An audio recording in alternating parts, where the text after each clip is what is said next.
मैं एक ऐसे भारत का निर्माण करना चाहता हूँ जहाँ अमीर बेटा, मुख्यमंत्री, प्रधानमंत्री का बेटा और रिक्शे वाले का बेटा एक साथ बैठ के पढ़े। संतों को सौंपा जाए देश तो संत तो एक साल के अंदर हिंदू राष्ट्र बना के खड़ा कर देंगे। मोदी जी संत है कि नहीं? है संत, संत तो है। योगी जी? योगी जी तो पूरे संत हैं। लालू जी? लालू जी के बारे में नहीं जानता। नीतीश जी? कौन संत है? देखिए, संत का अर्थ होता है। आपकी सभाओं में सबसे ज्यादा भीड़ कहाँ होता है? यूपी में, बिहार में, या महाराष्ट्र में, या एमपी में? सबसे देखो सब जगह होता है, पर बिहार में अभी ज्यादा है। आपने अपने बारे में राजनीति के लिए क्या सोचा? संतों की राजनीति में ऐसा है कि झंडा गाड़ के आएंगे। बिहार और उत्तर प्रदेश में कितना अंतर है? उत्तर प्रदेश में सड़कें बहुत अच्छी हैं। सबसे ज्यादा बाढ़ कहाँ आता है?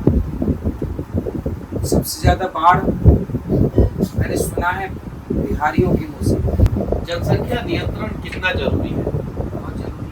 कब लगेगा? और राजा चाहेगा तो आज ले आए वो नियंत्रण कानून। राजा कहेगा तो राजा कह दे आज के जनसंख्या नियंत्रण कानून ये लागू हुआ, ये देखिए। जातिवाद कब खत्म होगा बिहार में? जब तक चार भाई मिलके नहीं रहेंगे तब तक न ये देश हिंदू राष्ट्र बनेगा और न तब तक यहाँ जातवाद खत्म होगा। महिलाओं में इतना लोकप्रिय क्यों है?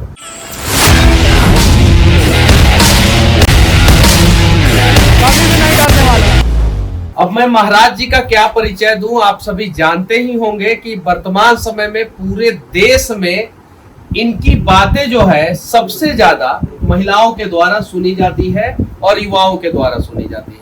अनेकों इनका वीडियो है जो सोशल मीडिया पे वायरल होता है। कुछ लोग सपोर्ट करते हैं तो कुछ लोग कटाक्ष करते हुए बहुत सारे सवाल पूछते हैं। आज मुझे मौका मिला है कि मैं इनके सामने बैठ के इनसे कुछ सवाल पूछ सकूं, एक पत्रकार के हैसियत से नहीं, एक शिष्य के हैसियत से। तो प्रणाम स्वीकार कीजिए। बिहार में है और समस्तीपुर में है आप, अभी सराय रंजन में।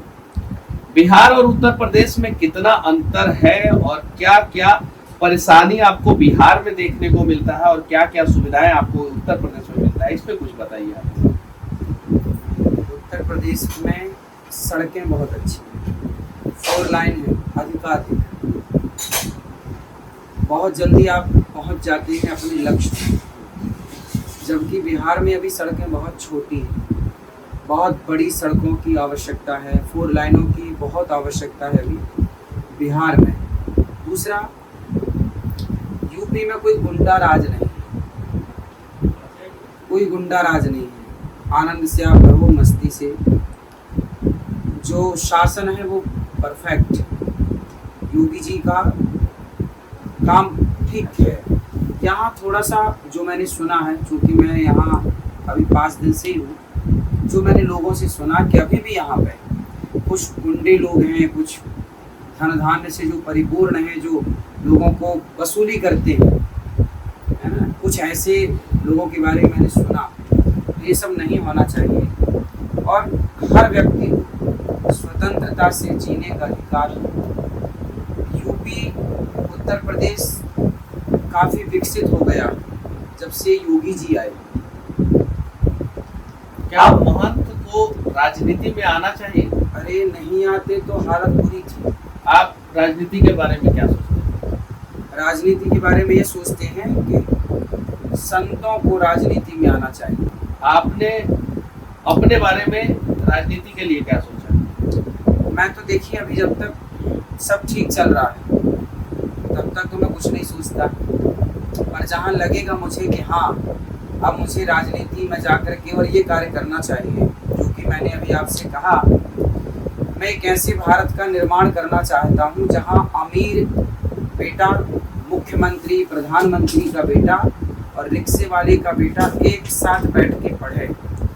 उस परिकल्पना को लेकर मैं चलता हूँ।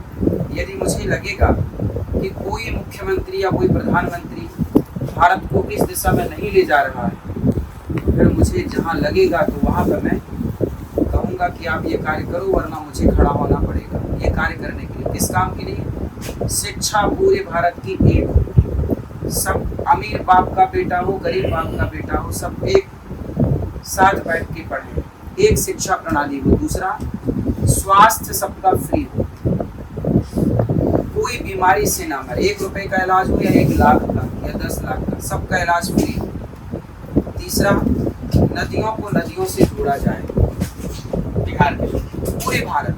मैं पूरी, आपने राजनीति की बात की तो राजनीति केवल बिहार में नहीं, मैं पूरे देश की बात कर रहा हूँ कि बिहार में तो विशेष, चूंकि बाढ़ प्रभावित तो बिहार है, इसलिए बिहार में विशेष। सबसे ज्यादा बाढ़ कहाँ आता है? सबसे ज्यादा बाढ़ मैंने सुना है बिहारियों के मुंह से, बिहार के लोगों के मुंह से। लेकिन जब बिहार में केरल में बाढ़ आता है, थोड़ा सा बारिश का पानी आ जाता है, गुजरात में बारिश का पानी आ जाता है, महाराष्ट्र में आ जाता है या चेन्नई में आ जाता है, तो पूरे देश से जो है क्राउड फंडिंग इकट्ठा किया। हाँ ठीक है। बिहार में उससे 100 गुना ज्यादा पानी तो हर साल आता है। ठीक है। तो बिहार के बाढ़ को कंट्रोल करने के लिए आपने तो नदियों से नदियों को जोड़ने के लिए कहा। सबसे ज्यादा भक्त जो है कहाँ के लोग जो है आपसे जुड़ते हैं? देखिए, भक्त तो पूरे भारत देश में है, जिसमें बिहार अधिक मात्रा में। अधिक मात्रा तो भक्त तो सब जगह, देखिए सनातन मानने वाले तो पूरे भारत में हैं और सबकी अपनी अपनी आस्थाएं हैं। पहले 10 देश में सनातन हुआ करता था। भारत, नेपाल, पाकिस्तान, अफगानिस्तान, ईरान, इराक, भूटान, उसके अलावा बर्मा जो म्यांमार अभी हो गया है, थाईलैंड, और भी एक दो देश, इंडोनेशिया, श्रीलंका, ये सारा सनातन का देश था। आज जो है इन सारे देश में जो है हिंदू नहीं है। भारत में 6 ऐसे राज्य हैं जहाँ पे हिंदू जो है अल्पसंख्यक हो गए भारत में, और 200 ऐसा जिला है जहाँ पे हिंदू अल्पसंख्यक हो गए। पहले हमने अलग अलग देशों को छोड़ के भागना शुरू किया, फिर भारत में हमने शरण लिया, चाहे वो ईरान से भागे हो, इराक से भागे हो, अफगानिस्तान से, पाकिस्तान से या दूसरे जगहों से। अभी जो है भारत के अलग अलग जिलों से भागना पड़ रहा है, राज्यों से भागना पड़ रहा है। भाग के हिंदू कहाँ जाएगा? यही तो सवाल मैंने कहा कि बांग्लादेश से खदेड़े गए तो भारत आए, पाकिस्तान से खदेड़े गए तो भारत आए, कश्मीर से खदेड़े गए तो भारत आए। भारत के कोने कोने में गए, कश्मीर से खदेड़े गए तो भारत के कोने कोने में आए गए। जिस दिन भारत से खदेड़े जाओगे, कहाँ जाओगे? इसके लिए मेरे पास एक प्लान है कि आप अभी से, पहला तो धर्म परिवर्तन रोकिए, दूसरा अपनी बेटियों को झांसी की रानी बनाइए। कैसे बनाए? और अपने बेटों को शिवाजी बनाए। यहाँ तो रील बनाना सिखाया जाता है कि कैसे रील बनाया जाए, कैसे इंस्टाग्राम पे 2-4-10 मिलियन जो है। आप ठीक कह रहे हैं, लेकिन जब तक बेटियों को आत्मरक्षा नहीं सिखाई जाएगी, इसके लिए आप क्या कर रहे हैं? इसके लिए हम तो ये कर रहे हैं कि कथाओं के दौरान जन जन में जा जा करके हर बेटी को ये बोल रहे हैं कि बेटा मजबूत बनो। हर बेटे को बोल रहे हैं कि मजबूत बनो। और गौरी गोपाल गुरुकुल में क्यों बढ़ जाती है, फ्रीजों में क्यों चली जाती है? गौरी गोपाल गुरुकुल में 150 बच्चे पढ़ते हैं। उन बच्चों को मैं वैदिक परंपरा, जो नालंदा में कभी गुरुकुल हुआ करता था, वो गुरुकुल परंपरा को गौरी गोपाल में मैंने स्थापित किया और आज वर्तमान में वहाँ 150 बच्चे पढ़ते हैं। और ये जो लड़कियां हैं बिना सोचे समझे प्यार करती हैं, प्रेम करना गुनाह नहीं है, लेकिन जो प्रेम करती हैं और उसके बाद से उनका एक ही जगह बचता है वो फ्रिज, उसमें भी टुकड़ों में, तो वैसे वैसे लड़कियों को क्या कहना चाहते हैं? खूब कहते हैं, खूब बात करते हैं लव जिहाद के विषय में, बहुत समझाते हैं, बहुत लोग समझते भी हैं। लव जिहाद को ना रोकना चाहिए। कैसे रोका जाएगा? हम कथाओं के दौरान तो लाखों बेटियों को समझा ही देते हैं एक बार में कि आज क्या होता है कि लड़कियों को कुछ लोग नाम बदल करके, हिंदू नाम रख के वो फंसाते हैं और प्यार करके वो फिर विदेशों में ले जाके 10 लाख 20 लाख में बेच आते हैं। ऐसे साल में 3-4 लड़कियों को फंसाए तो उनका तो कमीशन होता है, 1 करोड़ 2 करोड़ का उनका जुगाड़ हो जाता है और लव जिहाद का ये सिलसिला चलता रहता है। हर बेटी को जगाना पड़ेगा, घर घर जाना पड़ेगा। जैसे चुनाव का प्रचार होता है ना घर घर जाके, उसी तरह सनातन को प्रचार की जरूरत है। लखनऊ की एक लड़की थी, नाबालिग थी, 16 साल की, उसको जो है जामताड़ा, झारखंड का एक जामताड़ा जगह है जहाँ पे पूरे भारत में सबसे ज्यादा साइबर फ्रॉड होता है। वहाँ का एक लड़का जो है, जो दूसरे कम्युनिटी का था, वो उस लड़की के घर में पेंटिंग करता था, पेंट करता था और उस लड़की को भगा के जामताड़ा लेके आया। उस लड़की के पिताजी ने पुलिस में कंप्लेन किया और यूपी पुलिस जाब्ता आई। जब यूपी पुलिस जो है लड़की को रिकवर करना चाहिए तो वहां के दूसरे कम्युनिटी के लोगों ने थाना को घेर लिया और कहा कि हम यहाँ से पुलिस को जाने नहीं देंगे, लड़की यहीं पे रहेगी, नहीं जाएगी। यूपी पुलिस ने कहा कि हम लड़की को लिए बिना यहाँ से जाएंगे। यूपी पुलिस के इस कार्य के लिए आप क्या कहना चाहते हैं? अच्छा, दूसरे राज्य की पुलिस होती तो चुपचाप दबे पांव भाग आती कि यहाँ पे जो है दंगा हो जाएगा, ये हो जाएगा। 6 पुलिस के जवान थे, उत्तर प्रदेश के लखनऊ से गए। उन्होंने कहा कि हम आए हैं, लड़की को लेके जाएंगे, उसके बिना नहीं जाएंगे। यही आपके प्रश्न का उत्तर था। आपने पूछा कि क्या संतों को नीति करनी चाहिए राजनीति। देखो, संतों की राजनीति में ऐसा है कि झंडा गाड़ के आएंगे, पूरा काम करेंगे। यही है, संतों को सौंपा जाए देश तो संत तो 1 साल के अंदर हिंदू राष्ट्र बना के खड़ा कर देंगे। मोदी जी संत है कि नहीं? है संत, संत तो है। योगी जी तो पूरे संत हैं। लालू जी के बारे में नहीं जानते। मुलायम सिंह यादव जी, इनको तो आप जानते होंगे। नीतीश जी। देखिए कौन संत है। देखिए, संत का अर्थ होता है कि जिसने अपनी, देखो राजनेता कौन है, मैं राजनेता की परिभाषा दे दूं। भगवान राम ने माता सीता को वनवास क्यों भेजा? उस समय राम जी के पास 2 ऑप्शन थे, या तो वो अपनी पत्नी को चुनते, माता सीता को, लेकिन प्रजा ने कहा कि सीता माँ जो है, इनके चरित्र पर प्रजा ने उंगली उठाई। तो राम को चुनना था प्रजा को या परिवार को। तो राम जी राजा थे उस समय, और राजा होकर उन्होंने किसका चुनाव किया? प्रजा का। प्रजा को चुना, परिवार को नहीं चुना। क्योंकि जब आप राजा होते हैं तो परिवार से बड़ा धर्म आपका प्रजा के लिए बन जाए, क्योंकि प्रजा ही आपका परिवार बन जाती है। तो जो परिवार को लेके चलेगा वो कभी राष्ट्र को, राज्य को, देश को विकसित नहीं कर सकता, क्योंकि वो परिवार के लिए चल रहा है। लेकिन जिसका परिवार नहीं है और वो राजनीति कर रहा है तो वो निश्चित जब उसके परिवार में कोई है ही नहीं। इसलिए राजनेता कैसा हो, नेता कैसा हो, जो परिवार से परे हो, जो परिवार के बंधन से मुक्त हो, जो केवल राष्ट्रवाद को लेकर चले, जो देश को लेकर चलेगा, वो नेता सबसे उत्तम। यदि इस राजनीति में आप चलना चाहते हैं, फिर आप विवाह नहीं कर रहे हैं, तब ठीक है। एक वीडियो आपका वायरल होता है, बहुत सारे लोग बोलते हैं कि महाराज जी मस्ती के मूड में है। वो आप जो है एक रेलिंग है और उसमें बैठ के जो है आप ऊपर से नीचे जा रहे हैं, और बहुत सारे भक्त लोग जो है वो प्यार से जो है उस वीडियो को शेयर करते हैं। लेकिन बहुत सारे जो विरोधी मानसिकता के लोग हैं, बेवजह जो है ट्रोल करने वाले टूल किड्स गैंग के लोग हैं, उसके बारे में जो है ऊपर कोटेशन उल्टा सीधा लिख के जो है और उसको शेयर करते हैं। तो वैसे लोगों को क्या संदेश देना चाहते हैं? देखो, कुछ लिख के वो भी बेचारे पैसे तो कमा ही रहे हैं ना, तो बेचारों का काम चल रहा है। कुछ लोग ट्रोल करके पैसे कमा लेते हैं, कुछ हमें गालियाँ दे करके खूब पैसा यूट्यूब पे कमा लेते हैं। मुझे गाली देंगे यूट्यूब पे तो उनके व्यू बढ़ेंगे, पैसे कमा लेते हैं। तो मैं सोचता हूँ चलो मैं किसी के काम तो आ रहा हूँ, आपका नमक खा रहा है, इसलिए कोई बात नहीं, मैं उनको सब आशीर्वाद ही देता हूँ, खुश रहो। आप उत्तर प्रदेश से बिहार में अभी आए हैं, आपकी सभाओं में सबसे ज्यादा भीड़ कहाँ होता है? यूपी में, बिहार में, या महाराष्ट्र में, या एमपी में? सबसे तो सब जगह होता है, पर बिहार में अभी ज़्यादा है। सब जगह ही होते हैं लोग। छत्तीसगढ़ में भी जब जाओ तो यहाँ भी, बिहार आए तो यहाँ भी बहुत लोग हैं। महाराष्ट्र जाओ, जहाँ भी जाता हूँ, मध्य प्रदेश जाता हूँ, जहाँ भी जाता हूँ, तो सब जगह ही होते हैं। पर अभी यहाँ पे आज पानी बरस रहा था, फिर भी लोग पानी भीगते हुए लोग खड़े थे।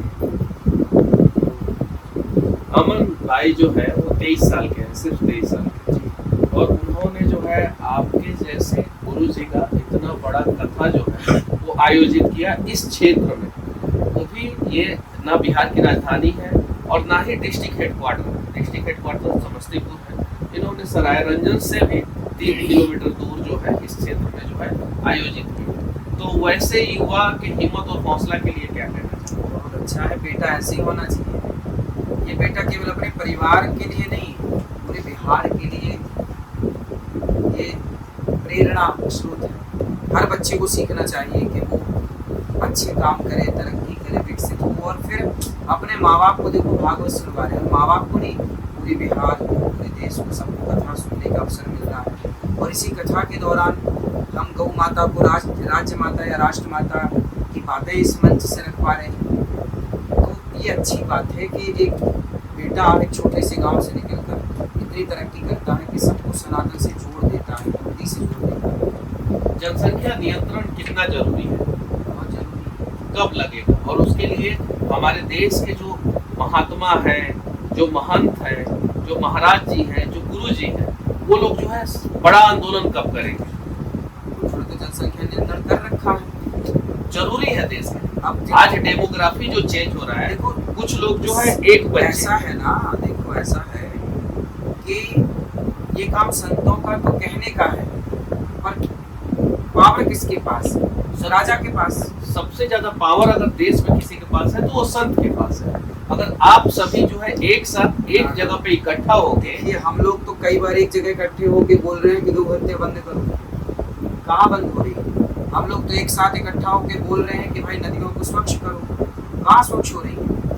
कुछ चीजें ना राजा के हाथ में होती है। राजा मतलब प्रधानमंत्री, मुख्यमंत्री, इनके पास बल है, सत्ता का पावर है। ये लोग चाहें तो क्या नहीं कर सकते। धारा 370 हटी तो राजा चाहा तब ना हटी, तो राजा चाहेगा तो आज ले आए वो नियंत्रण कानून, जनसंख्या नियंत्रण कानून। आज मोदी जी खड़े होते हैं, बोलते हैं कि 2000 का नोट बंद, पुराना नोट बंद हो जाता है ना, मेरे कहने से तो नहीं होगा। सारे संत कहें कि जी आप 500 का नोट बंद, संतों के कहने से थोड़ी होगा, राजा कहेगा।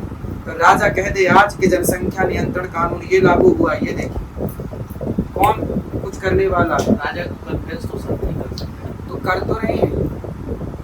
अब राजा संतों की सुने भी तो, सुने तभी तो धारा 370 हटा, राम मंदिर बना। हाँ, तो इसलिए तो राजा से कह रहे हैं गौ हत्या ही बंद करें, गौ हत्या बंद होनी चाहिए। चलिए, गौ हत्या बंद होनी चाहिए, इसके बारे में आप लोग क्या सोचते हैं? महाराज जी अभी बिहार में आए हैं, इनके बारे में आप लोग क्या सोचते हैं? कमेंट करके जरूर बताना। साथ ही साथ आपसे आखिरी में मैं एक सवाल पूछना चाहता हूँ, देश के युवाओं को जो है क्या संदेश देना चाहते हैं, और आप जैसे लोगों से देश के युवाओं को क्या सीखना चाहिए? देश के युवाओं को सबसे पहले तो अपने माता पिता का सम्मान करना चाहिए। अब आज के युवाओं में ना बड़ों के प्रति सम्मान खत्म हो चुका है, लगभग कुछ परसेंट बचा है। सबसे पहले तो बड़ों का सम्मान करना चाहिए, जिसमें अपने माता पिता, दादा दादी, और केवल दादा दादी माता पिता नहीं, हर बड़े बुजुर्ग का सम्मान होना चाहिए, पहला। दूसरा, युवाओं को क्या करना चाहिए कि नौकरी करने की मानसिकता से बाहर आना चाहिए। मैं नौकरी क्यों करूं, मैं नौकरी लेने वाला क्यों बनूं, मैं नौकरियां देने वाला बनूं, मैं 10 लोगों को नौकरियां दूं। इस मानसिकता पे काम करना चाहिए युवाओं को कि मुझे नौकरी लेना नहीं है, मुझे नौकरियां देना है। अडानी अंबानी ने भी सोचा होता कि मैं भी नौकरी कर लूं, तो वो नौकरी कर रहे होते, लेकिन उन्होंने नौकरी लेने का नहीं, नौकरियां देने का प्लान किया। तो हर युवा को ये मानसिकता बनानी है कि हमें नौकरियां देने वाला बनना है, ना कि लेने वाला। और ज़्यादा से ज़्यादा मेहनत करनी, आलस्य नहीं करना, काम डट के करना। जातिवाद कब खत्म होगा बिहार में? अभी कथा में मैंने यही बोला। आप बताइए, आप कितने भाई हैं? हम तो भाई। जातिवाद खत्म नहीं हो सकता, क्योंकि आप 2 भाई हैं। आपको 4 भाई होना पड़ेगा, तब आप जातिवाद खत्म कर पाएंगे। हम सनातनी सदा से 4 भाई रहे हैं, 4 भाई, पहला ब्राह्मण। 4 भाई हम जो रहे हैं, इनमें से ब्राह्मण, क्षत्रिय, वैश्य और शूद्र, हम चारों एक पिता की संतान, और हम 4 भाई। आपने कहा हम 2 भाई, 2 भाई नहीं, हम 4 भाई। ब्राह्मण, क्षत्रिय, वैश्य, शूद्र, जिस दिन ये चारों संगठित हो जाएंगे ना, क्या मजाल थी मुगलों की, अंग्रेजों की, कि भारत में घुस जाती, यदि संगठन होता तो। क्या बोला अंग्रेजों ने? फूट डालो शासन करो। आपको हमसे लड़ाया, हमको इनसे लड़ाया, और राज्य किया सैकड़ों साल तक।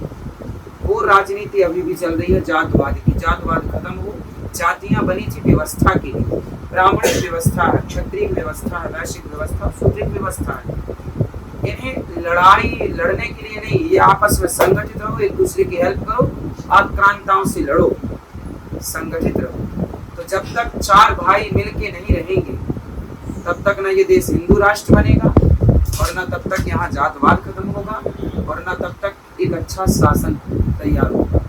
एक अच्छी राजनीति चाहते हैं देश में, एक अच्छा देश चाहते हैं, तो हम ये कहें कि हम चार भाई हैं और चारों गले मिल के रहें। कोई बड़ा नहीं, कोई छोटा नहीं, कोई ऊंचा नहीं, कोई नीचा नहीं, सबको गले लगाओ। सबसे ज्यादा रील आपका बनता है, उसमें जो है एक पति जो है अपनी पत्नी को जो है वो मोबाइल से आपका प्रवचन सुना रहा होता है कि कैसे जो है पत्नी को पति के साथ रहना चाहिए। फिर दूसरा रील जब हम लोग देखते हैं तो उसमें जो है पत्नी जो है पति को सुना रही होती है, अरे प्यार करेंगे तुमसे तो फिर पीटेंगे, नाराज भी होंगे तुम्ही से। तो ये सारी चीजें जो है ये इंस्टाग्राम पे ट्रेंडिंग में, ट्विटर पे ट्रेंडिंग में, फेसबुक पे, यूट्यूब पे ट्रेंडिंग में, ये सारा ज्ञान कहाँ से आता है? ब्रह्मांड से किसने दिया है? हमारे शास्त्रों में ज्ञान भरा पड़ा है, सब कुछ वहीं से है, ज्ञान का भंडार है हमारे शास्त्र। महिलाओं में इतना लोकप्रिय क्यों? क्योंकि हम माताओं की सेवा करते हैं ना। गौरी गोपाल आश्रम में 285 से अधिक वृद्ध माताएं हैं जो बच्चे घर से निकाल देते हैं, उन माओं की वहाँ सेवा होती है। मैं सभी माओं के चरण दबाता हूँ। हर माँ को लगता है कि मेरा बेटा ऐसा हो। गौरी गोपाल रसोई चलती है, 30,000 लोग पर डे भोजन करते हैं निःशुल्क। गौरी गोपाल जी की रसोई में आप कभी आइए, अपनी आंखों से देखिए, सबको भरपेट भोजन मिलता है। तो हर बूढ़ी स्त्री हो या पुरुष हो, सबको लगता है कि बेटा ऐसा हो, सबकी सेवा करे, सबसे प्रेम से रहे। अब मैं उन लोगों से कहना चाहता हूँ जो लोग कहते हैं कि महात्मा, साधु महात्मा, महाराज जी या महंत बहुत पैसा कमाते हैं। जरा सोचिए कि अगर पैसा नहीं होता तो 30,000 लोगों को निःशुल्क पर डे कैसे खिलाया जाता, 250 लोगों को, वृद्ध माओं को कैसे रखा जाता, और शायद से 150 से ज्यादा बच्चों को आप पढ़ाते भी हैं, कैसे पढ़ाया जाता। तो बस सनातन पे कुटाराघात करने वाले लोगों को समझने की जरूरत है, और हमें अपने गुरुओं का सम्मान करने की जरूरत है, और ऐसे ऐसे महापुरुषों के द्वारा दिखाए हुए रास्तों पे चलने की जरूरत है। त्याग कीजिए और देश को मजबूत कीजिए। जय हिंद।